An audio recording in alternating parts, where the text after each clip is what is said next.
आपको पता है कि एसएससी जीडी का पेपर शुरू हो चुका है। कुछ बच्चों का हो चुका है और अभी बहुत सारे बच्चों का पेपर होना है। तो मैं आप लोगों को उसके लिए कुछ लास्ट मिनट टिप्स देना चाहता हूँ।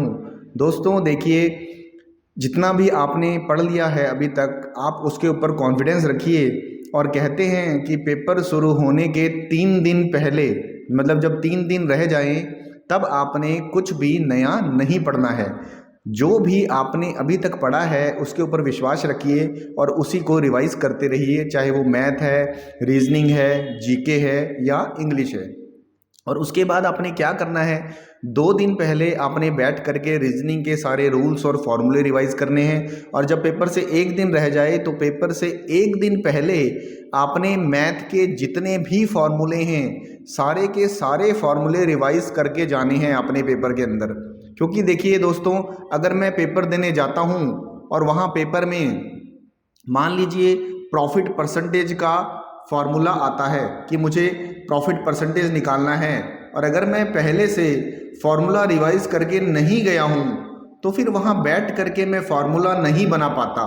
तो इसलिए अगर मैं पहले से ही सारे के सारे फॉर्मूले रिवाइज करके जाऊँगा, अगर सारे फॉर्मूले मेरी टिप्स पे होंगे तभी मैं वहाँ पर क्वेश्चन कर पाऊँगा। तो सारे फॉर्मूले आप रिवाइज करके जाएंगे। उसके बाद पेपर में आपने क्या करना है, जब आप पेपर में जाएंगे तो जो भी सेक्शन आपका खुला तो उसमें आपने क्वेश्चन को पढ़ा।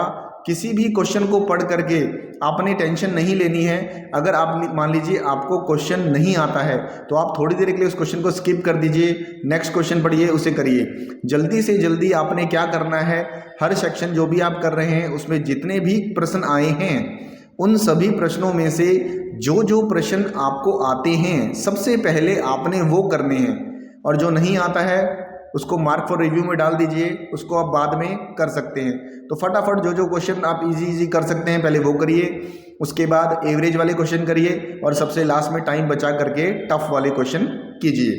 आपने बड़े ध्यान से पेपर को करना है। हर सेक्शन में आपने कम से कम मिनिमम क्वेश्चन जरूर करने हैं, ताकि अगर कोई सेशनल कट ऑफ भी डिसाइड हो तो आप उसमें बाहर ना हो, और अगर सेशनल कट ऑफ नहीं है तो कोई प्रॉब्लम नहीं है। तो बड़े आराम से अपने पेपर को करना है और अपने ऊपर बिल्कुल भी प्रेशर क्रिएट नहीं करना है। कई बार पेपर करते करते बच्चा स्ट्रेस में आ जाता है, उसे ऐसा लगने लगता है कि शायद वो पेपर क्रैक नहीं कर पाएगा। पर आपने क्या करना है, आपने अपने ऊपर कॉन्फिडेंस रखना है और जो भी पढ़ा हुआ है उसके बेस पे वहाँ पेपर में क्वेश्चन को रीड करके दिमाग लगाते हुए आप अच्छे से उस क्वेश्चन को करेंगे। और पेपर में आपने अपना बेस्ट दे करके आना है। जितनी भी आपने तैयारी अभी तक की है उसके हिसाब से आप जितना पेपर को कर सकते हैं आप बेस्ट से बेस्ट पेपर करके आएंगे। और बाकी जो भी आपको नहीं आता है, क्या नया आया है, उसे आप अच्छे से पढ़ करके आएंगे, ताकि नेक्स्ट टाइम आप अगर किसी पेपर में जाएं तो आप पहले से उस चीज़ को भी पढ़ करके जाएं और अगला पेपर आपका और बढ़िया हो। Best of luck.